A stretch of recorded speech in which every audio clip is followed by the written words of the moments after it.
Chapter 1. The King's Burden. Kael stood on the obsidian balcony, the highest, coldest point of the royal palace, and felt nothing like a king. Instead, he felt like a sentry perpetually awaiting attack. Below, the sprawling city glittered, 1,000 false lights trying to mask the churning misery of his pack. He won the throne in blood 3 years ago, yet every breath of this stale royal air felt borrowed. His eyes, the color of storm clouds just before a lightning strike, scanned the perimeter. His kingdom. Mine. He had crushed the former Alpha's loyalists. He had executed rivals publicly. Still, the silence of the city never felt like peace. It felt like a collective breath being held, waiting for him to fail. "The perimeter is secure, Your Majesty," a voice crackled over the secure frequency. Kael didn't turn. "Define secure, Captain." Captain Soren, a massive beta with the posture of a beaten dog, appeared at the edge of the balcony. Truth be told, Kael preferred the beta's fear to the false respect of the alphas who had backed his coup. Fear was dependable. The Omega, my king," Soren stammered, his words punctuated by short, nervous breaths. "The one who stole rations near the west gate this morning? She was found in the sunken levels. Discipline was carried out." Kael finally looked at him. "Discipline is insufficient, Captain. Examples are necessary." "Did she speak of dissent?" Kael's voice was low, a rumbling growl that needed no amplification.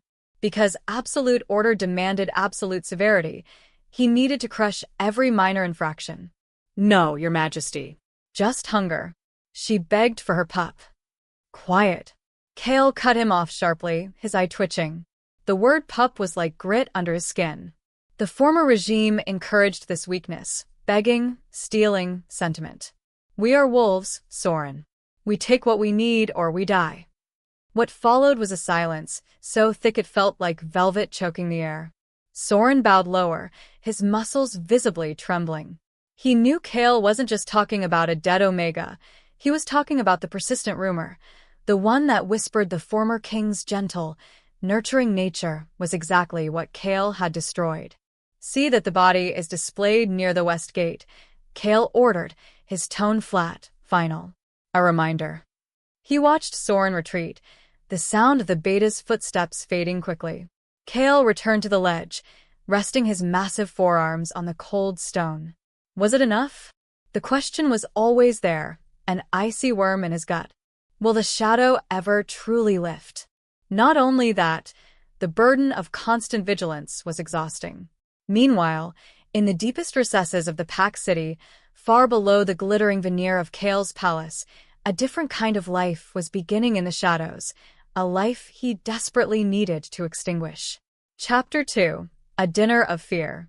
The dinner table felt like a trap set for the 7 most dangerous wolves in the pack, all of them alphas and betas who had helped Kael seize power.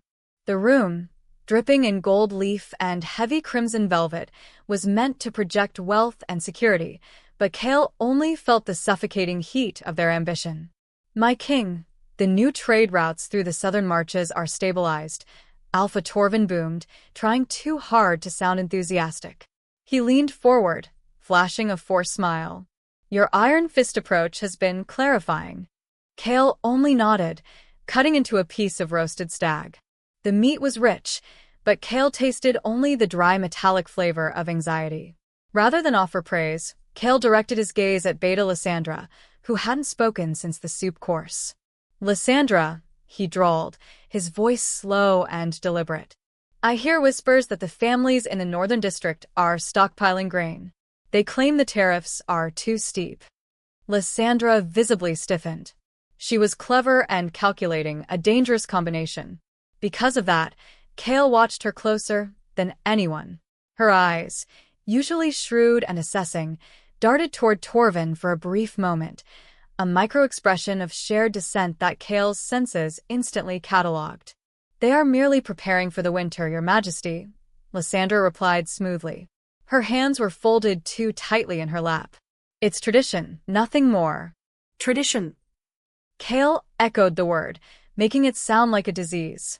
Tradition gave us a king who died because he thought compassion was a strategy.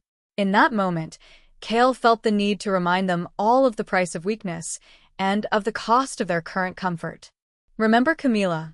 Kael said, the name dropping like a stone into the conversation. Camila was the murdered queen, killed alongside her mate, the former Alpha King. What's worse, her death was the direct result of complacency, a betrayal that Kael capitalized on. She was too gentle. She trusted too many traditions. What was her reward? The table went silent again. As the silence stretched, Kael knew he had them. Their loyalty wasn't to him, but to the continued elimination of weakness. Yet, he saw a flicker in Lysandra's eyes, not fear of him, but cold calculation. Was she regretting her choice? Did she think she could do better? He pushed his chair back abruptly, the scraping noise echoing in the immense room. "I have no appetite for this display. Enjoy your feast." Without another word, he left them there, their dinner suddenly indigestible, their whispered conversations resuming the moment the heavy mahogany doors swung shut. Kael knew the tension he created was necessary, but then the isolation always followed. He needed to get out, to move, to personally verify that the city wasn't plotting against him. His palace felt like a gilded cage built of paranoia. The only true relief was the wild run. He needed to feel the dirt beneath his paws and the wind carrying the sense of the city, especially where the shadows grew long. Chapter 3. The Ghostly Trace. Kael shifted in the privacy of the old royal hunting den, a forgotten stone cellar beneath the palace gardens. The transformation was always intense, a controlled explosion of bone and muscle. The thick scent of pine and rich earth filled the small space, masking the acrid smell of his own powerful alpha musk. Just like that, the king was gone, replaced by a coal-black wolf, massive, silent, and lethal. He bolted through the service tunnels, moving with the liquid grace of a predator who owned the night. His goal was the periphery, the jagged line between the wealth of the royal district and the misery of the sunken levels. He loved the transition zone because it was where fear was most potent and raw, and fear was the only thing that felt real. The air in the sunken levels was a noxious tapestry of stale refuse, cheap synthetic fabrics, and unwashed bodies. It was the scent of forgotten wolves, the omegas and fringes. Despite that, Kael's heightened senses were always cutting through the smog, seeking the singular, clean scent of dissent or betrayal. He stopped near an old, disused pipe intersection, his ears straining. The only sounds were the distant rumble of the surface traffic and the faint, shallow breathing of sleeping wolves. He felt it, clear as day. It was a prickling sensation on his nose, a phantom vibration against his palate. Metallic. Deep. Ancient. It was the scent of the old blood, the unique, almost sacred fragrance of the previous Alpha King's lineage. It was a scent Kael had thought he had incinerated from the city 3 years ago.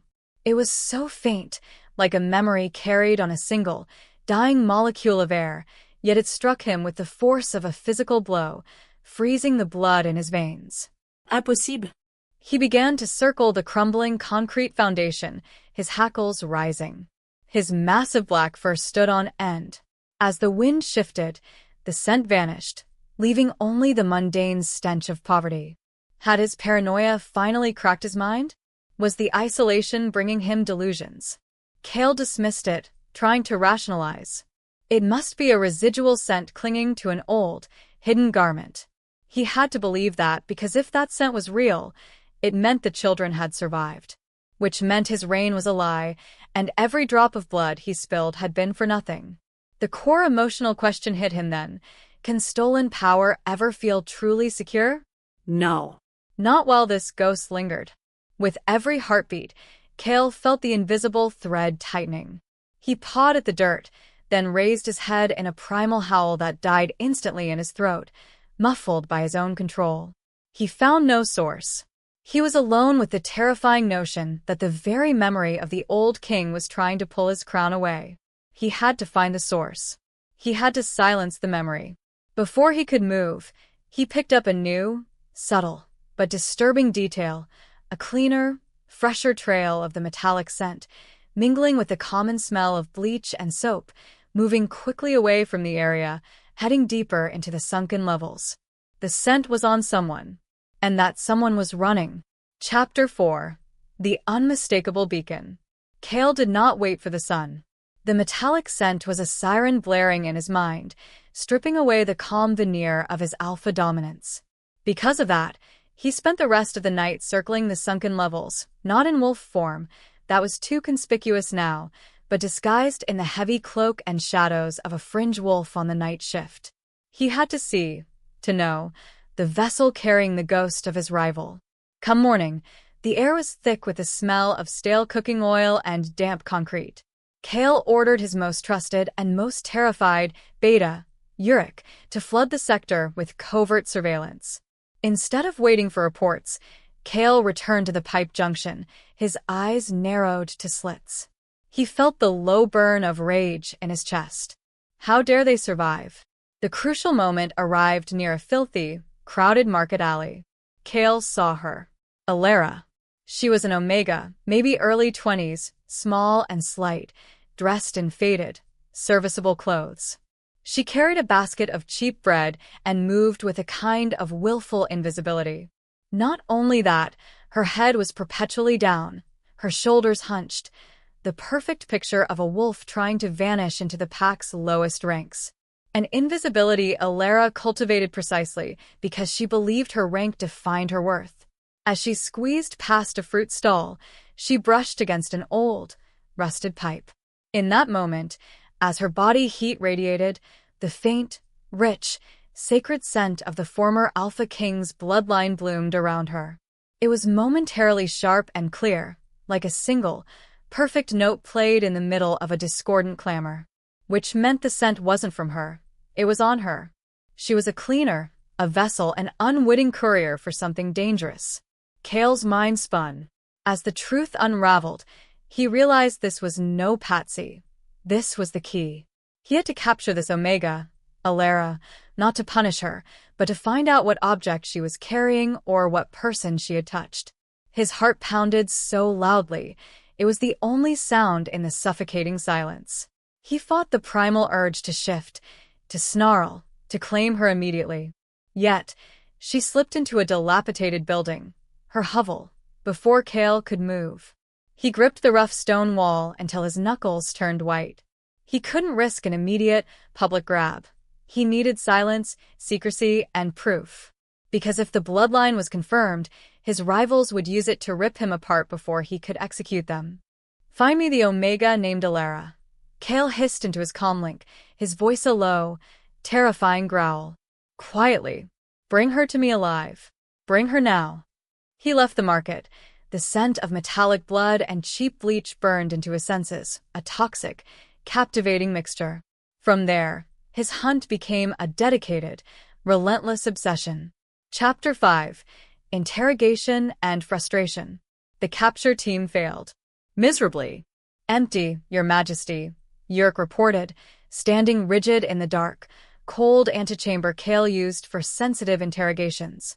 The room smelled faintly of metal and disinfectant. Despite that, the pervasive smell of fear was strongest. Empty. Kael repeated, the word dripping like venom. He didn't raise his voice, but the contained power made Uruk flinch. You let a single, insignificant Omega slip through 3 perimeter patrols and 20 minutes of travel time? How? Uruk stammered, pulling out a flimsy file. We found her room, my king. A tiny, derelict space. The scent, the one you described, it was strongest there. But Elara herself? Gone. Uruk offered the profile. Elara. Omega. Early 20s. Cleaner in the city's municipal sanitation sector. No political ties. No pack loyalty. No kin. Kael snatched the file, the thin paper feeling worthless in his enormous hands. He scanned the photograph.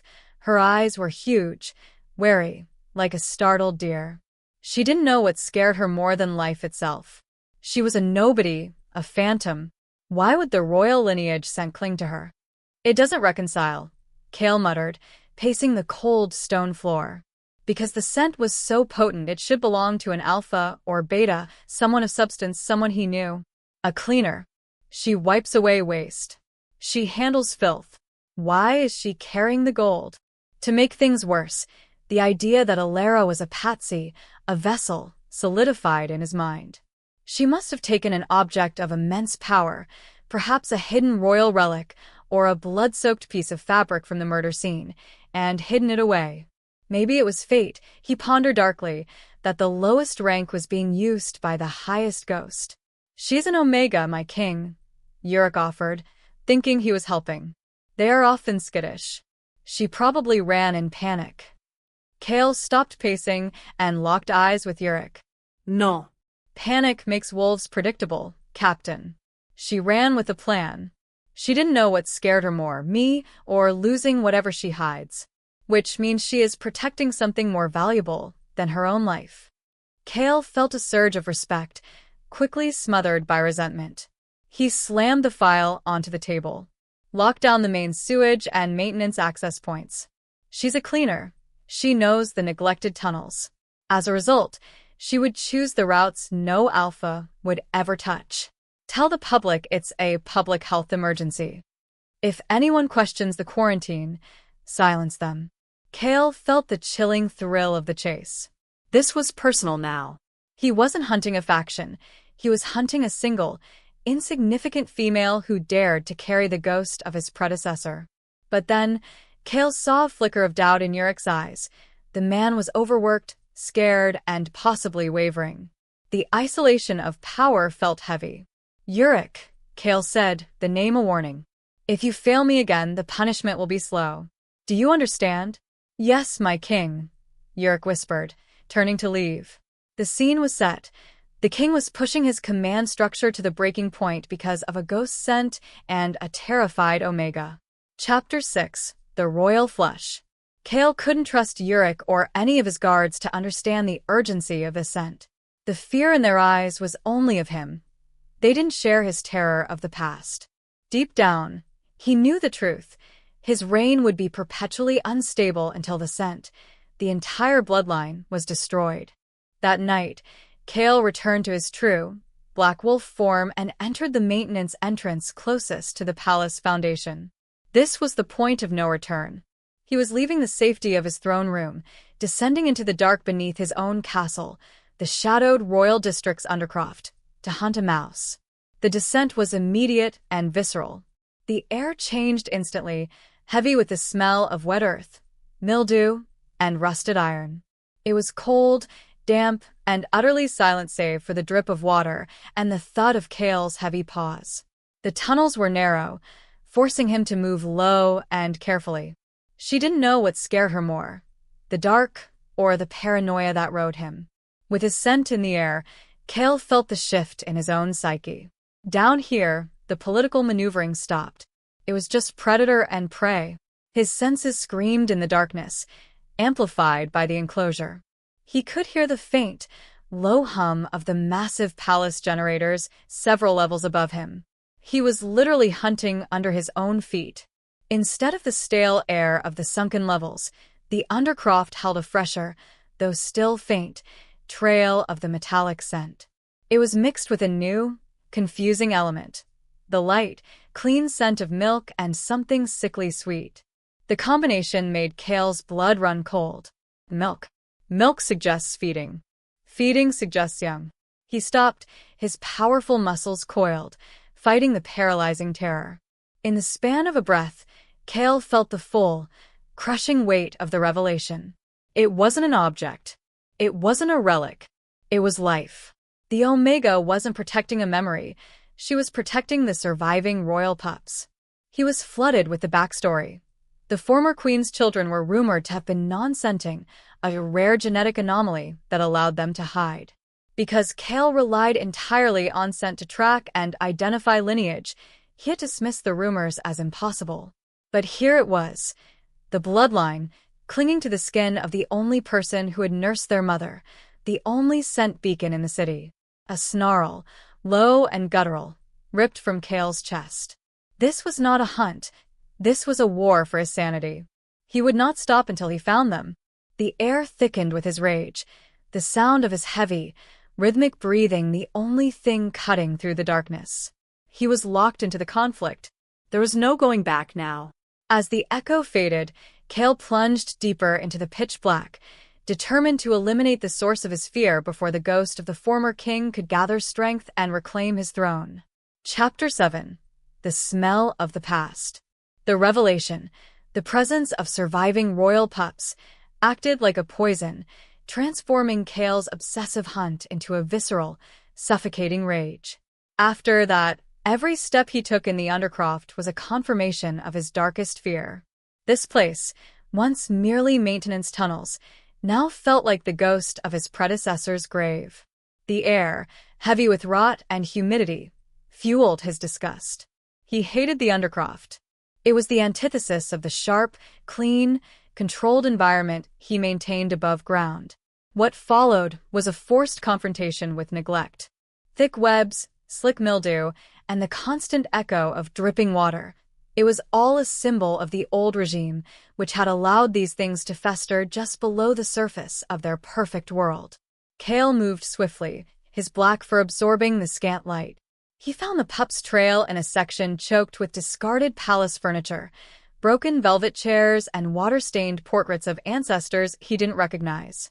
The metallic scent was faint, masked now by a sharp, clean odor, bleach and disinfectant. With his scent in the air, Kael recognized the Omega's tactic. She was a cleaner. She used her tools to destroy the trail. But Kael's nose was alpha, trained on primal fear and power. He wasn't tracking her scent. He was tracking the absence of others, the path of disturbance she left behind. Because of that, he knew she was leaving traps and false turns. A mouse hiding from a lion.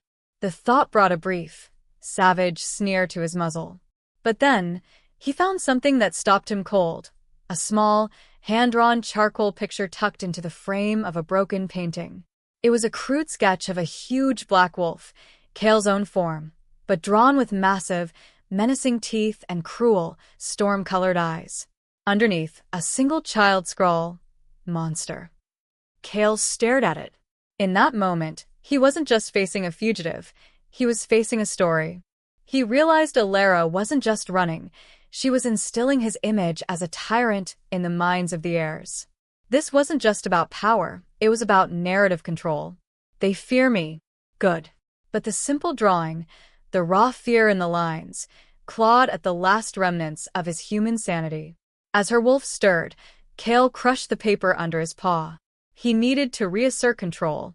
He needed to prove he was not just a symbol of fear, but the absolute end of the line for the former regime.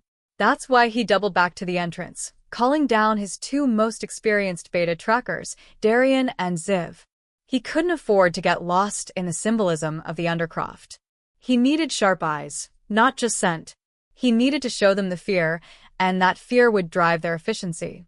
Next, Kael prepared to drag his frightened subordinates into the oppressive cold of his new reality. Chapter 8. A Mouse's Trail. Darian and Ziv descended into the dark, their beta sense immediately spiking with unease. They were alphas, trained for battle and surface politics, not for this subterranean maze. Despite that, Kael stood, forcing them to confront the palpable silence. "She moves like water," Kael stated, his tone flat. "A cleaner. She knows the gaps. She knows where the palace above us is weakest." Darian, trying to sound authoritative, pointed toward a clear set of boot prints. "The trail is obvious here, my king." She went north toward the old water filtration system. Kael let out a low, challenging growl. "Look again, Darian. Those prints are 4 hours old, and they are deep. That is the scent of false fear. She wants you to go north." Kael moved past them, sniffing the air near a narrow crawlspace, a space too small for a human alpha, but perfect for a small omega. Instead, he knelt, pointing to a minuscule tear in the duct tape covering a broken pipe. It was a prickling sensation on his nose. The metallic scent, the royal blood, had bled faintly through the broken seal. "This is the Mouse's Trail," Kael explained, his voice taking on the sharp precision of a true tracker. Not the deep prints, but the invisible details. The scent is faint because she moves too low for the air current to catch it. She uses her Omega knowledge, being invisible, knowing the neglected places, against our alpha strength. He stood, forcing the betas to look up at him. With a single glance, Kael conveyed the danger. She thinks her rank makes her irrelevant. She thinks I think her rank makes her irrelevant. That is her only weapon. But then, Ziv spoke up, his voice barely a whisper. Your Majesty, we found a small, chewed bone near the north path. Too small for a wolf. Is she feeding the young with palace scraps? Kael's eyes blazed. The children were feeding, they were surviving. Not only that, Elara was succeeding where entire factions had failed, simply by using ingenuity and maternal ferocity. He felt contempt for her weakness, yet a grudging, terrifying respect for her tenacity. She was turning his strength, alpha brute force, against him. You will move quickly, quietly, and alone. I want no more wasted time on false trails, Kael commanded. If you find her, do not harm the pups. Bring them to me. And bring the Omega to me unbroken. I want to know where she got the courage to defy a king. He left them, knowing the lesson was clear. The rules of the hunt had changed. The stakes were no longer political, they were personal, driven by a simple Omega's defiance. The tension broke only when Kael plunged down a dark, narrow chute. He would separate from his men, relying only on his instincts. Chapter 9. The Trap. Kael followed a narrow maintenance shaft, the scent of the royal blood pulsing like a migraine in his skull. The tunnels were getting tighter, making his massive frame feel clumsy and vulnerable. As the wind shifted, Kael caught a familiar odor, stronger this time, mingling with the royal scent, alpha musk. A male. One of his own trackers. He moved toward the smell, slipping through a cracked ventilation plate. He found Darian, not tracking, but lying pinned under a massive iron ventilation unit that had clearly been dislodged intentionally. Darian was conscious, but his leg was trapped and bent at an unnatural angle. My king, Darian gasped, his face slick with sweat and terror, not from the pain, but from Kael's presence. What happened? Kael's voice was devoid of sympathy. The unit, it wasn't secured. A thin wire, stretched low. I barely saw it. She the Omega, she said a tripline. Darian swallowed hard. A structural collapse. She used her knowledge of the maintenance schedule, my king. She knew this shaft was due for repair. Kael looked at the tripline. It was nothing more than a piece of thick twine, covered in plaster dust to make it invisible. Clever. Because of that, Kael felt a surge of validation mixed with blinding rage. This was not a random hiding. Elara was actively setting traps, fighting back with low-rank ingenuity. Kael easily lifted the heavy metal unit. The sound of Darian's leg snapping back into a different but still wrong position was audible. In the echo of his voice, Kael told Darian, "You are weak. Your clumsiness betrayed your king." Kael left him there, not for dead, but for the lesson. Not only that, the lesson was for Kael himself. He had underestimated the nature of the Omega's threat. As if pulled by a string, Kael was now forced to see Elara as a strategic enemy, one who used the environment as a weapon. He heard a faint, distant scraping sound. Elara, moving quickly now, knowing she had bought time. He felt it, clear as day, the scent pulling him toward the deepest, oldest part of the Undercroft, beneath the royal chapel. Kael's rage stabilized into a cold, terrifying focus. He abandoned all pretense of subtlety. He would hunt the Omega and the royal pups himself. He was the most dangerous tracker, the fiercest alpha. His transformation from a paranoid king to a singular, relentless predator was complete. As if summoned, the confrontation was now inevitable, and Kael felt the savage anticipation of ending the threat with his own hands. Chapter 10. The False Lead. Kael's mind was a swirling vortex of rage and need. After abandoning Darian, he drove his remaining tracker, Ziv, relentlessly. Because of that, Ziv was frantic, sweat pouring from him despite the cold tunnel air, his own wolf scent thin and sickly. Kael was pushing his people too hard, but the sight of the children's drawing and the sting of Elara's trap had shattered his patience. The scent, it branched here, my king. We should split up, Ziv pleaded, pointing a shaking hand down two dark, identical passages. Kael narrowed his eyes, tracking the subtle thermal variations and air currents. On the other hand, he recognized the scent trail in the left tunnel as another clever, but simple, faint. Elara had smeared a discarded piece of cloth with the residual metallic scent. The space between them burned with Kael's simmering fury at the attempted deception. She is wasting our time, Ziv. Follow the right path, Kael ordered, his tone flat. But then, Kael saw a flicker of movement down the left tunnel, a shadow, quick and small. He lunged left, ignoring Ziv's confusion, shifting instantly. A blur of black fur and fury. He slammed the shadow against the wet stone wall. It was a lean, terrified fringe beta, shivering, his eyes wide. The beta had a meager bag of scavenged supplies. Where is the Omega? Kael growled, pinning the beta with a massive paw. His golden eyes, in his wolf form, blazed with predatory intensity. The beta stammered, his words choked by fear. I don't know any Omega. I saw the tunnel open. I was scavenging. Kael didn't believe him. Because the beta was in the exact spot Elara used for diversion, Kael was convinced this was an accomplice. Kael delivered a swift, painful blow to the beta's ribs. What followed was a sharp crack and a muffled cry that echoed sickeningly. You lie. The pups. Where are the royal pups? Kael pressed, his voice low and dangerous.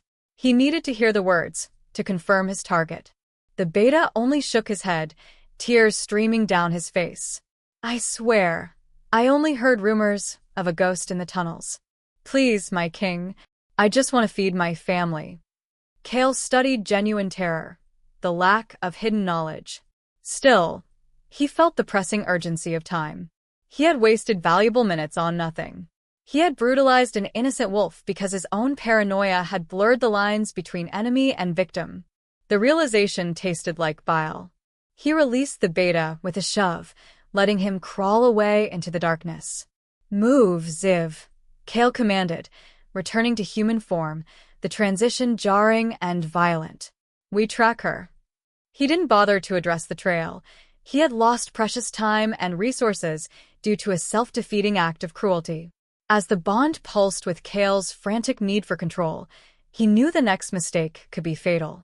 Chapter 11. The Confrontation. The scent trail led Kael through a narrow, rusting air duct toward a section directly beneath the main palace kitchens, a riskier area, suggesting Elara was desperate for sustenance. Kael was alone. Ziv was lagging behind, nursing his fear.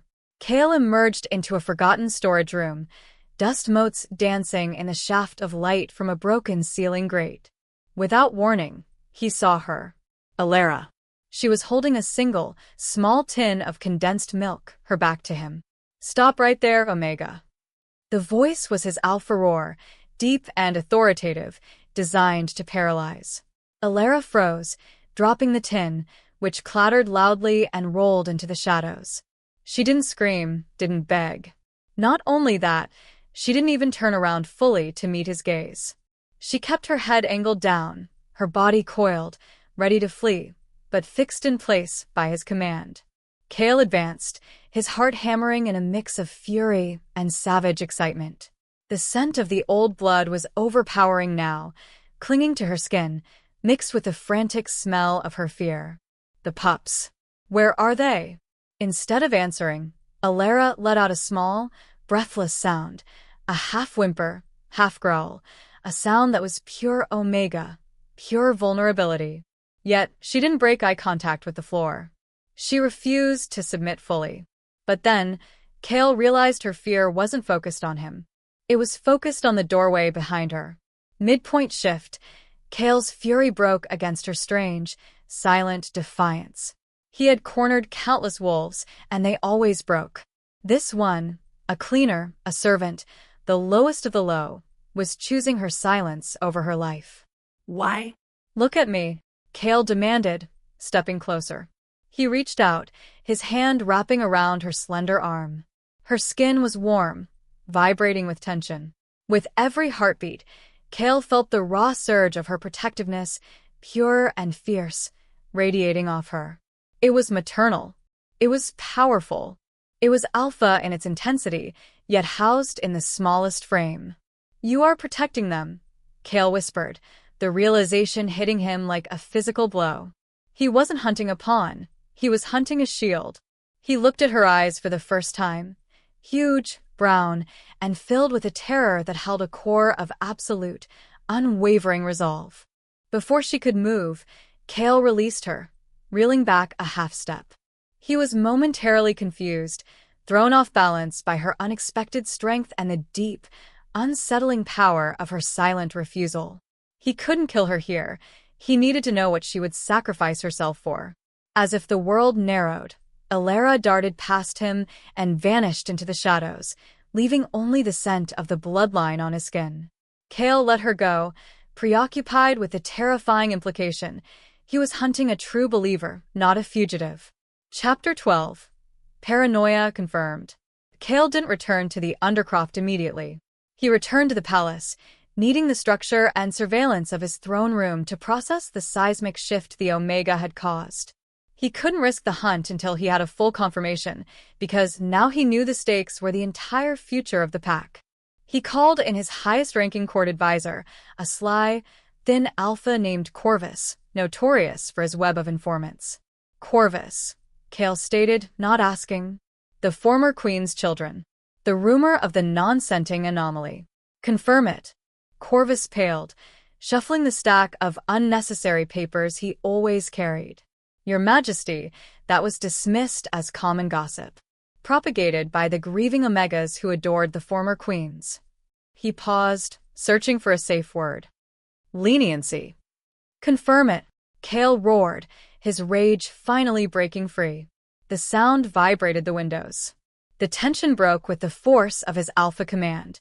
As the silence roared, Corvus frantically pulled documents, old hospital records, pack registry notes, surveillance reports from the final weeks of the former regime. He discovered the truth. The previous Alpha King had quietly moved his wife and her pups to a remote, hidden sanctuary weeks before the coup, precisely because their non-scenting nature made them vulnerable to political enemies, but also uniquely difficult to track. They were successfully removed, my king. But the sanctuary was later destroyed. They were presumed. Corvus trailed off, unable to say dead. "Presumed," Kael finished, the word a bitter taste. Truth be told, his coup had relied on that presumption. Not only that, his confidence in his victory was built on the foundation of a convenient lie. Kael grabbed a bottle of imported spirit from the side table and hurled it against the stone fireplace. Shattering glass, a sound of destruction. He had lost 3 years of his reign to a simple cleaning Omega hiding children with a rare genetic trait. "Issue an immediate decree," Kael commanded, his voice now dangerously calm. "The bloodline of the former king is extinct and diseased." He used the parallel structure to emphasize the finality and totality of the threat. Any mention of the former queen, any display of their symbols, any utterance of their names, is treason, punishable by dismemberment. Kael looked at Corvus, his storm-colored eyes cold and absolute. "The hunt is over, Corvus. This is no longer about finding a threat. This is about eliminating the entire royal memory. I will not stop until the scent is gone, and the only legend left is mine." He dismissed Corvus, initiating the final, total sweep of the Undercroft. As the mark tingled on Kael's soul, the metaphorical stain of his coup, he focused entirely on the darkness below, the place where Elara and the children had dared to defy his reign. With every step he took, Kael locked himself irrevocably into the path of tyranny. Chapter 13. The Stolen Whisper. Kael's decree had been met with chilling silence in the palace, the very silence that signaled submission, but also deep, festering resentment. He knew his ruthlessness was creating enemies faster than he could eliminate them, But then he couldn't afford hesitation. The scent of the royal pups was a ticking clock. To stop Elara's ability to sustain the children, Kael implemented a brutal, wide-scale curfew across the royal district, claiming an unsubstantiated pestilence in the lower wards. As a result, the city choked under the weight of his fear, causing public unrest and cutting off any external supply lines to the Undercroft. Kael returned to the tunnels himself, his senses stretched taut, seeking any sign of Elara's movement. He moved through the abandoned maintenance tunnels below the ventilation system. The damp air hummed with the faint vibration of air rushing past. Meanwhile, Kael's sharp alpha hearing, a sense that could pick up the wing beat of a moth at 50 paces, detected something unnatural. A faint, patterned clicking sound, like metal tapping on metal, vibrating through the ventilation ducts leading to the exterior of the palace grounds. Top, top, top, top, top, top. It was coded. She's signaling. Kael hissed, his muscles coiling. The air thickened with his sudden intensity. He realized Elara was actively using her time and her knowledge of the neglected infrastructure to seek outside help. She wasn't just surviving, she was organizing. Kael immediately recognized the code's pattern. More importantly, it was an archaic form of Morse used by the loyalist communications teams before his coup, a language of the dead. Elara wasn't reaching out to fringe scavengers, she was reaching out to the remnants of the former regime. He located the source of the taps, a small, loose inspection plate far above the main Undercroft floor, precisely where a cleaner would need access. Because of that, Kael felt exposed and utterly vulnerable. He was king of the surface, but this Omega was queen of the hidden network. Yurik. Kael barked into his comlink, his voice tight. Send every available guard to lock down the surface gardens. Sweep the perimeter for any response. I want the receiver of that message on his knees before me by dawn. He had fully committed his resources. He was leaving the palace largely undefended, risking everything on the elimination of this single, subterranean threat. In that moment, Kael knew he had signed his own death warrant if this plot failed, because if his rivals learned of this frantic, obsessed chase, they would strike. Chapter 14. Eliminating the Connection. Kael's gamble paid off. Just before sunrise, Yurik dragged the receiver of the signal into the palace's hidden interrogation room. The man was Alpha Demos, a known, but mostly harmless, former commander of the old pack guards. He was old, tired, and scared, a perfect weak link.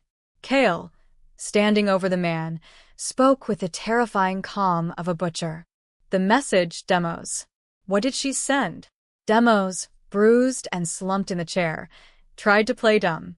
I don't know any message, my king. I was tending my garden.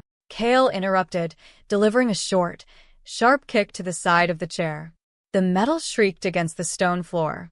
With every heartbeat, Kael felt the need to break this man quickly. Because the code referred to an escape point near the old river gate, the Pups' planned rendezvous. Do not insult my intelligence, Kael growled. The code. The children. The river gate. He leaned in, his enormous shadow consuming Demos. I know she contacted you.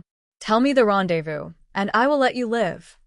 Demos finally broke, his voice a dry croak. The code. It mentioned the Silver Lily. A signal near the river gate tunnel access. She said she needed help to deliver the cargo. He wept, shame pouring off him. I was only going to notify the council. I swear. Cargo. Kael repeated, tasting the word. The Pups. Yet, Kael felt no real triumph. He had confirmed the escape plan, but his brutal methods, the public curfews, the sudden violence, had been noticed. He saw the way the guards outside watched him, their faces impassive, but their body language rigid. They feared him, but they didn't respect this desperate hunt. Not only that, Demos's confirmation of a clear escape route forced Kael's hand.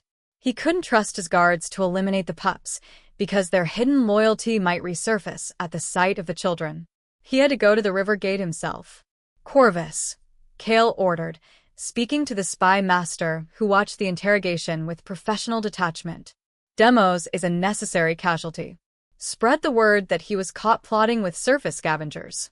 His fate is a warning. Kael's gaze swept over the remaining soldiers. Anyone who questions my authority or questions the existence of the former bloodline will share his fate. Kael looked at Demos, his eyes holding a cold finality. She felt it, clear as day.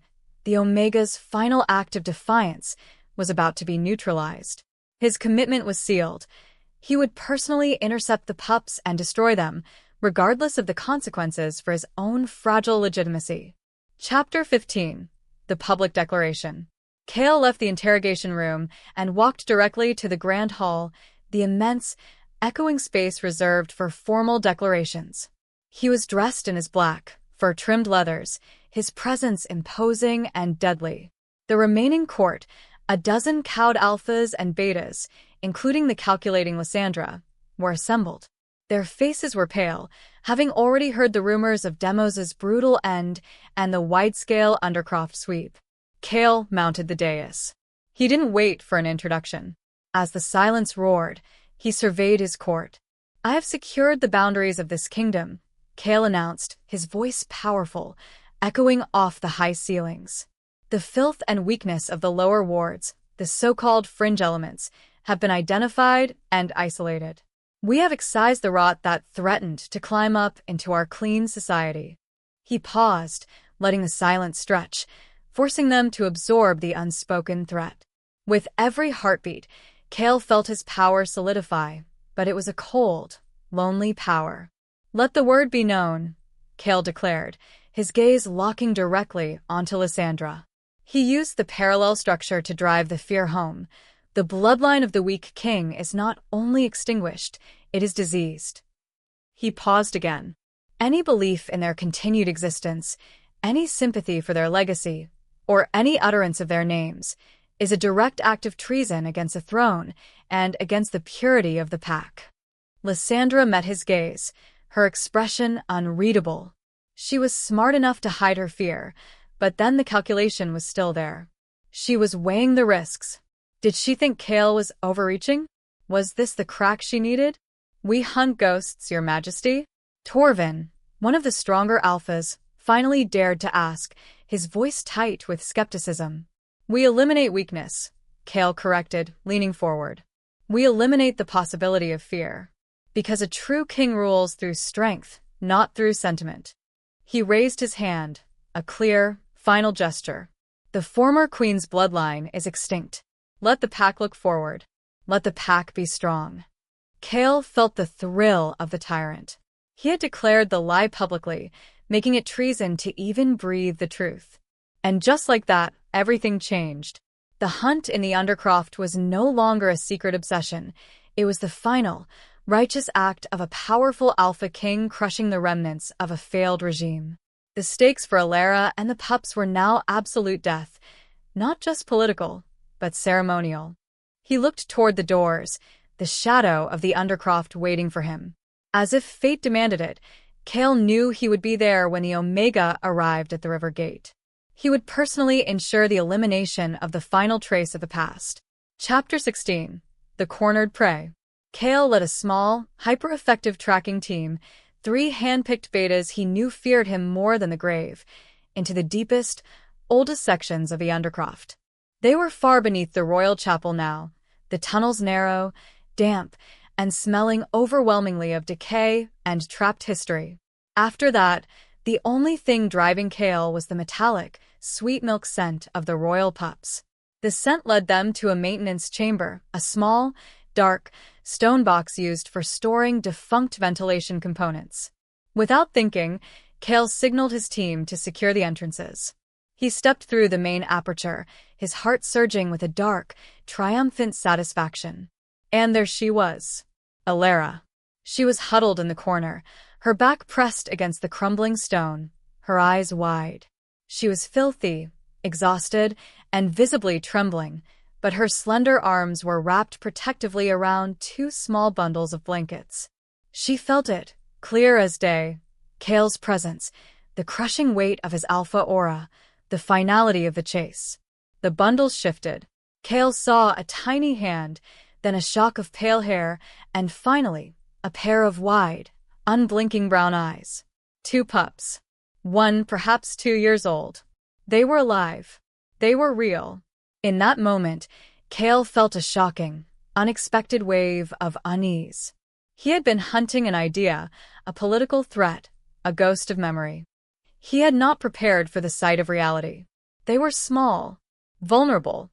They smelled only of milk and the unique, ancient metallic fragrance of their powerful lineage. The moment their eyes locked, the pup's large, innocent gaze held no fear, only deep, quiet curiosity. "It ends now, Omega," Kael stated, his voice flat, devoid of the savage glee he expected to feel. He used the parallel structure to define her failure. "You fought well. You set traps.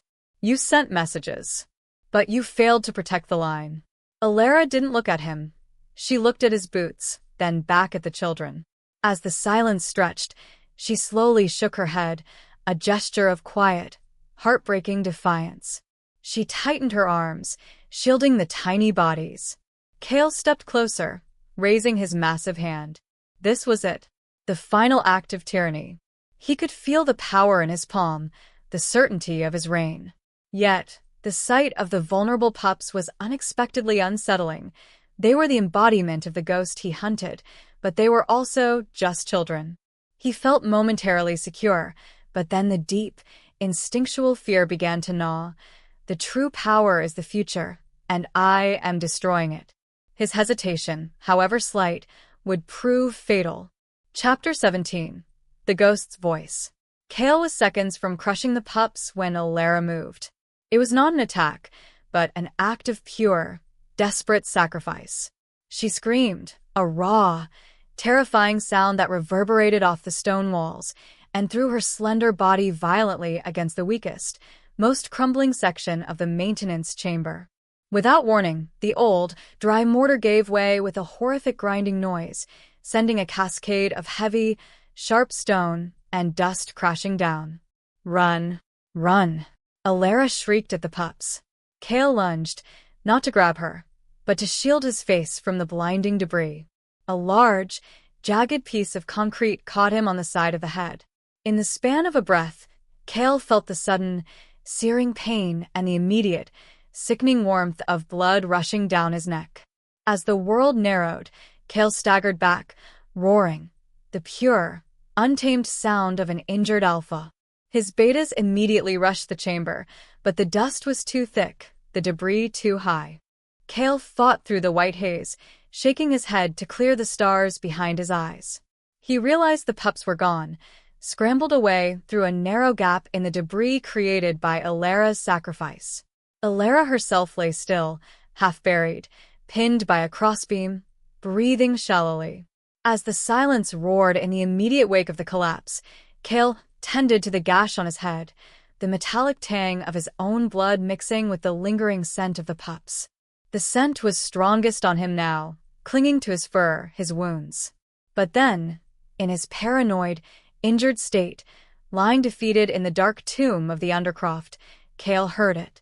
Faint, ghostly, a deep, resonating chuckle, followed by a voice that was both commanding and gentle, the voice of the former Alpha King. "You took the throne, Kael, but you will never hold the peace." The voice was only in his mind, triggered by the pain, the guilt, and the intense scent saturation. She didn't know what scared her more, the ghost of the dead king, or the fact that Kael himself was dissolving into pure paranoia. His stolen authority felt utterly meaningless in this dark, defeated chamber. He was a king brought to his knees by a mouse and a ghost. Chapter 18. The Vengeful Focus.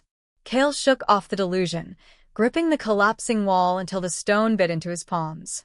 The ghost's voice faded, replaced by the crushing reality of his utter failure.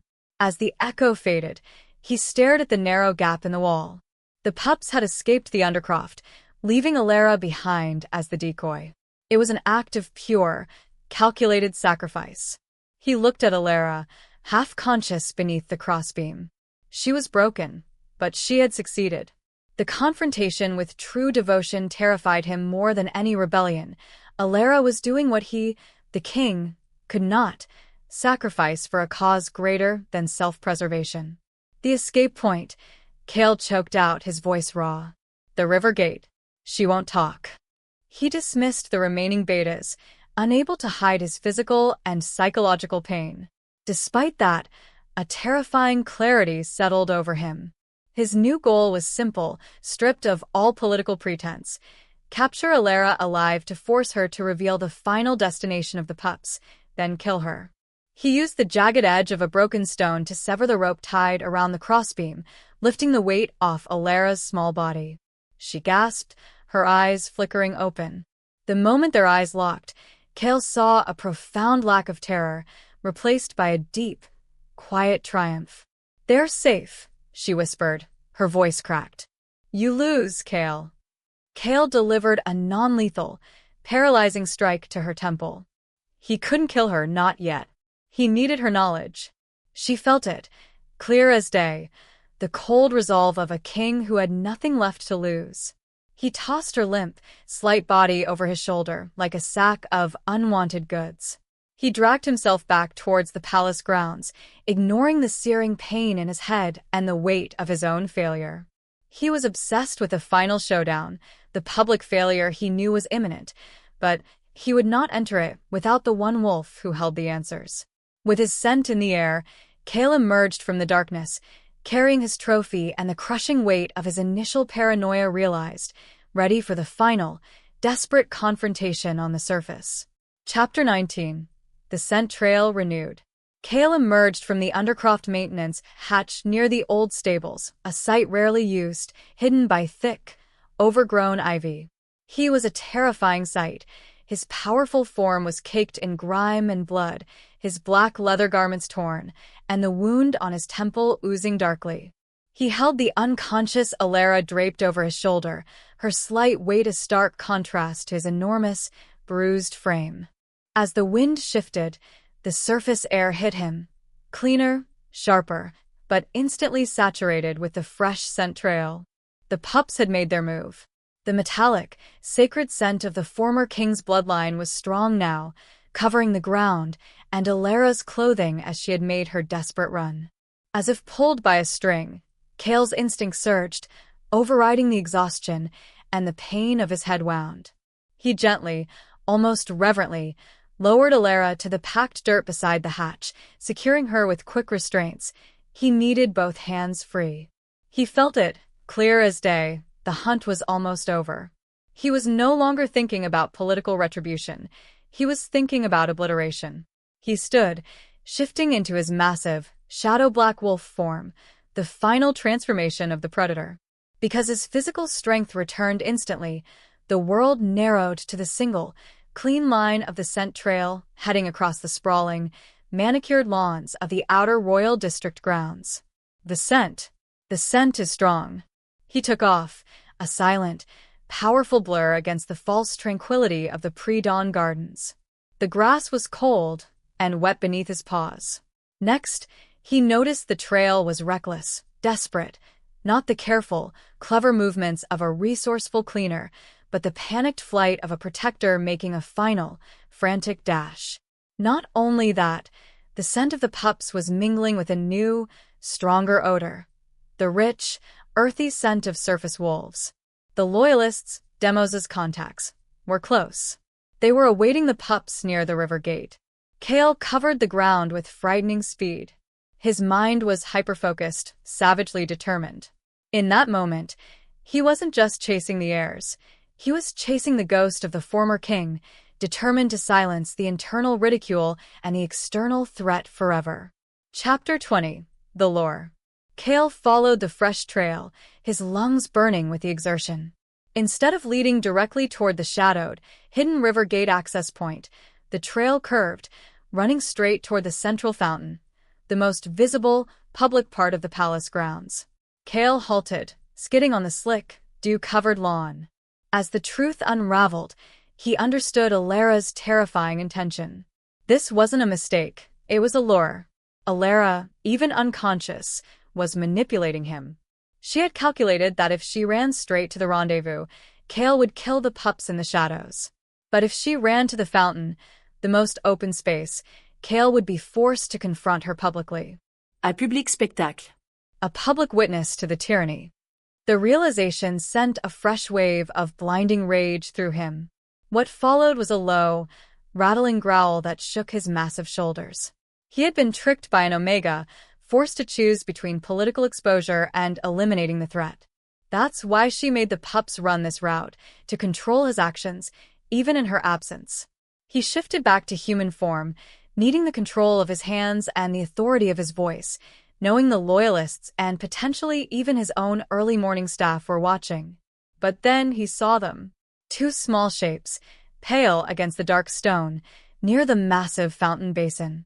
They had been left there, alone, tiny figures waiting for their rescuers. The scent was a beacon. They used her as a decoy to buy time, and left the pups as the final act of defiance. Kael muttered to himself, the cold calculation returning. He was trapped. If he killed the children here in the heart of the royal district, the loyalists would have the public martyr they needed for rebellion. With a single glance, Kael surveyed the perimeter. He had to capture the pups and silence the spectacle before the sun crested the horizon. Before the words left her lips, he knew he had to choose speed over subtlety. He ran, his heavy boots pounding the meticulously kept lawn, the sound a betrayal of the king's hidden desperation. Chapter 21. The Final Approach. Kael sprinted toward the fountain, his body screaming with exhaustion and the lingering pain from the Undercroft debris. Even so, his mind was now a singular, perfectly calibrated weapon. The two small bundles near the fountain base looked like abandoned luggage.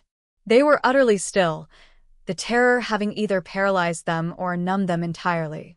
The faint, sweet milk scent was strongest here, hanging heavy in the cool air. He was almost upon them. 50 paces. 40. The space between them burned with the sheer intensity of the king's resolve. He was seconds away from finally claiming psychological victory and permanent security. He could silence the threat, destroy the bloodline, and return to his palace triumphant, regardless of the political cost. Because the political cost was temporary, the threat of the bloodline was eternal. He saw the first sign of the loyalists, a flicker of movement near the perimeter wall. They were waiting for their cue. They were waiting for the pups to be snatched up, confirming the success of Elara's sacrifice. He would not give them their heroes. He closed the distance, his hand outstretched, preparing to snatch the bundles, not to kill them here, but to take them back to the palace dungeons, where they could be dealt with silently. Just like that, his fingers brushed against the rough fabric of the first blanket. He felt the soft, frail weight of the child beneath. As fire bloomed beneath her skin, the fire of absolute, final success, Kael's mouth curved into a savage grin. Mine. He had them. He had won. The past was crushed. But then, a sharp, clear sound sliced through the quiet pre-dawn air. The unmistakable, loud clanging of metal on stone, coming not from the perimeter, but from the main palace entrance, directly behind Kael. It was the sound of a gate being forced open. It was the sound of betrayal, closer than he ever imagined. The loyalists hadn't only planned a rescue, they had planned a coup. Kael turned, his eyes wide, his hand momentarily frozen over the child. The showdown he had desperately avoided had just found him. Without thinking, he realized the true climax was not in the death of the pups, but in the failure of his fear-based rule. Chapter 22. The Climax. The massive, iron-reinforced gates to the royal palace grounds were being violently forced open. The clanging was deafening, a brutal alarm bell announcing the failure of Kael's reign. Kael spun around, his hand instinctively retracting from the pups, his focus instantly snatched away from the target of his paranoia to the source of his immediate doom. A large faction of disgruntled guards and loyalist betas, led by the calculating Lysandra and the frightened Uric, who had finally broken, rushed onto the manicured lawns. Their faces were grim, their weapons drawn. They were drawn by Elara's public display, by Kael's tyrannical lockdown, and most of all, by Kael's frantic descent into obsessive cruelty. Kael roared, a pure, untamed alpha sound of shock and betrayal. As her wolf stirred, Kael shifted, the transition and explosion of muscle and fury, his human clothes shredding away as he became the massive black wolf. Traitors! Kael howled, his voice a guttural thunder. He charged the nearest enemy, a beta who had sworn loyalty just yesterday. Without thinking, Kael tore into him, the fight immediate, brutal, and utterly without mercy. Claws flashed, teeth snapped. What followed was the sickening crunch of bone as Kael fought with the savage desperation of a beast cornered, determined to crush the uprising and then finish the job at the fountain. But then, Kael saw a flicker of movement near the fountain. The faint, subtle scent of the loyalist Alpha Demos' contacts, the group Kael had been anticipating, finally emerged from the perimeter shadows. They weren't here to fight Kael. They were here for the pups.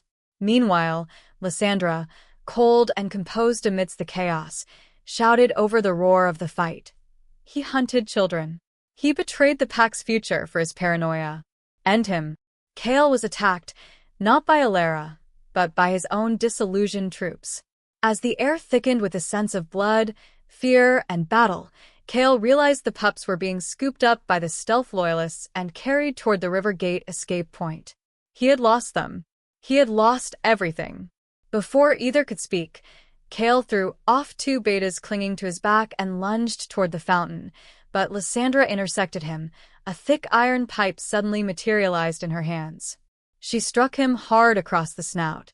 The tension broke with a blinding flash of pain and the sickening realization Kael's reliance on fear had finally failed him. The true authority, compassion, and the defense of the innocent, embodied by Elara's sacrifice, had won over stolen power. Chapter 23. Falling Action. The blow from Lysandra was the turning point. Kael stumbled, the pain overwhelming the adrenaline. Next, the floodgates opened. More guards, driven by Lysandra's call and their own pent-up fear and resentment, swarmed him. They didn't aim to kill instantly, but to subdue, to humiliate. Kael fought until his strength gave out. He was overwhelmed, pinned by sheer numbers and the cunning use of heavy chains and netting. As the echo faded from his last, desperate roar, he was forced back into his human form, battered, bleeding, and entirely defeated. He lay on the cold, dew-covered lawn, his limbs immobilized, the taste of blood thick in his mouth. With every heartbeat, he heard the triumphant shouts of the loyalists near the fountain. He could see Elara, the Omega he had brutalized and hunted, being pulled to safety by the very loyalists he had failed to eliminate. She was lifted onto a makeshift stretcher, alive, a symbol of resistance. Kael's goal and emotional state, survival, feeling physical agony, and the bitter taste of utter failure. He watched her go, the scent of the royal blood disappearing with her. Just like that, the source of his insecurity, the pups, was safe, and the symbol of his paranoia, Elara, was untouchable. He had started the story obsessed with a shadow and ended up consumed by it. In that moment, as he felt the crushing weight of the chains, Kael understood the profound depth of his loss. He didn't scream. He didn't fight the chains anymore. He simply stared at the retreating figures, the morning light painting the scene in cold, stark colors. He was a king without a throne, left bleeding on the grass he had fought so ruthlessly to protect. Chapter 24. Resolution. Kael was not killed. He was too valuable a symbol for public execution, but too dangerous for a typical cell. Instead, he was dragged, still chained and weak, back into the very Undercroft tunnels he had obsessively hunted in. His prison was a high-security, reinforced vault deep beneath the royal district, the same shadows he had left a day earlier, now closing in for good. Sometime later, Kael had lost track of hours, days. A low-level guard, one of the betas too inconsequential to have taken part in the coup, approached the bars of his cell. The air in the vault was cold, damp, and smelled only of iron and stone. "Your Majesty," the guard whispered, still unable to shed the habit of fear. After that, he reported, "The council has voted. Lysandra is the interim ruler. The pups, they have been presented to the remaining pack. The former lineage is confirmed." He paused, shuffling his feet nervously. "The city, it's quiet now, my king. The curfews are lifted. There is peace." The guard retreated quickly, leaving Kael alone in the deep darkness. With every step he took, the silence grew heavier. Kael closed his eyes. He focused on his senses, trying to find the one thing that had driven him for 3 years, the metallic, sacred scent of the royal bloodline. He searched the air, the cold stone, the very molecules around him. It was gone. The scent was finally gone from the city air, vanished with the royal heirs who were now safe. But then, Kael realized the horrible irony. In its place, the city breathed freely. The constant tension, the fear, the need for vigilance, it had all lifted. The silence was a greater torture than the sound of rebellion, because it signaled a pack that no longer needed to fear. Kael started the story feeling isolated by power. He ended it utterly isolated in failure. He had been consumed by the shadow of the past, only to realize the true power of a king was the allegiance he commanded, not the fear he enforced. He was a king without a throne, alone in the darkness he created. Deep down, he knew the truth. He was utterly irrelevant.